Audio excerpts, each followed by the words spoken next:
Intéressé sur les problématiques de cet après-midi. Parlant des problématiques, je le rappelle, on va au pas de course. Nous sommes en sujet d'accueil rapidement Bertrand Tachinda. C'est un débat qui on a largement épilogué là-dessus sur nos antennes. Là, il s'agit du Gabon avec la rupture de contrat entre Veolia et l'État gabonais, une sorte de renationalisation de l'entreprise d'eau et d'électricité. Bachir, il s'agit de quoi ici? Il s'agit effectivement de ce qui se passe dans chacun de nos pays.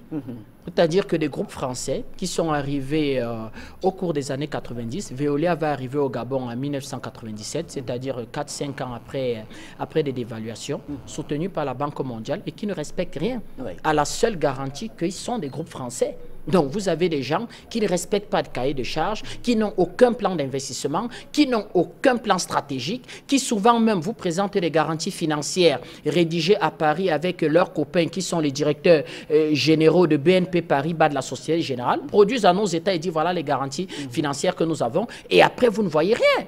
Rappelez-vous, le Gabon a passé en fait la nuit de la Saint-Sylvestre dans le noir.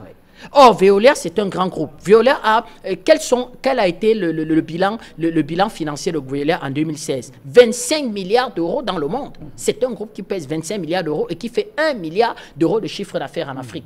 Mais d'où vient-il qu'il n'arrive pas à donner de l'eau à 1,5 million de Gabonais qui sont en fait logés dans l'agglomération de Libreville? Ils vont expliquer que l'État gabonais n'a pas en fait mis sur pied et financé l'outil de production. Mais en même temps, l'État gabonais explique qu'effectivement, nous avons eu un petit problème de tension de trésorerie avec la baisse des cours de matières premières, notamment le pétrole. Mais les prix de l'eau et l'électricité ont augmenté de pratiquement 70% en 3 ans.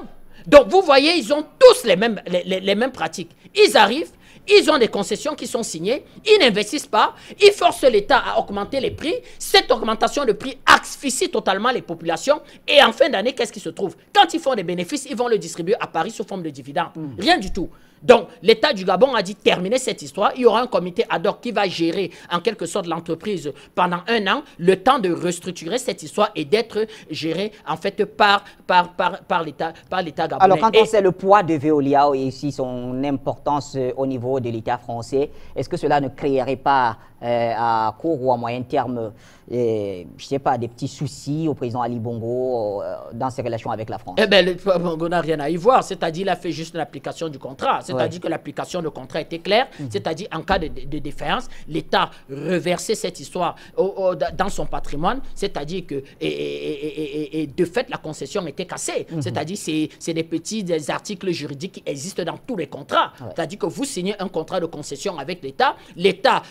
Un contrat de concession, c'est quoi? C'est tout simplement un listing de droits et d'obligations de chacun. À partir du moment où vous n'arrivez pas à respecter vos obligations, vous ne respectez rien, vous ne faites pas d'investissement, vous ne produisez pas de l'eau, des coupures intempestives, eh bien, de fait, vous n'êtes plus propriétaire de la concession, c'est-à-dire qu'il faut vous virer. Donc, nous sommes très satisfaits de l'État gabonais. Il faut dire aussi que ça vient dans un contexte où le président Ali Bongo a exigé des résultats. Il vient de faire un remaniement ministériel, il a viré des responsables à la présidence, il a viré le ministre de la Justice, il a viré un certain nombre de responsables. Aujourd'hui, l'heure est au résultat. Nous apportons tout notre soutien au président Ali Bongo. Nous disons toujours, nous faisons une différence claire entre Bongo père et Bongo fils. Très bien. Merci Bertrand Tachinda. Et sur le même sujet,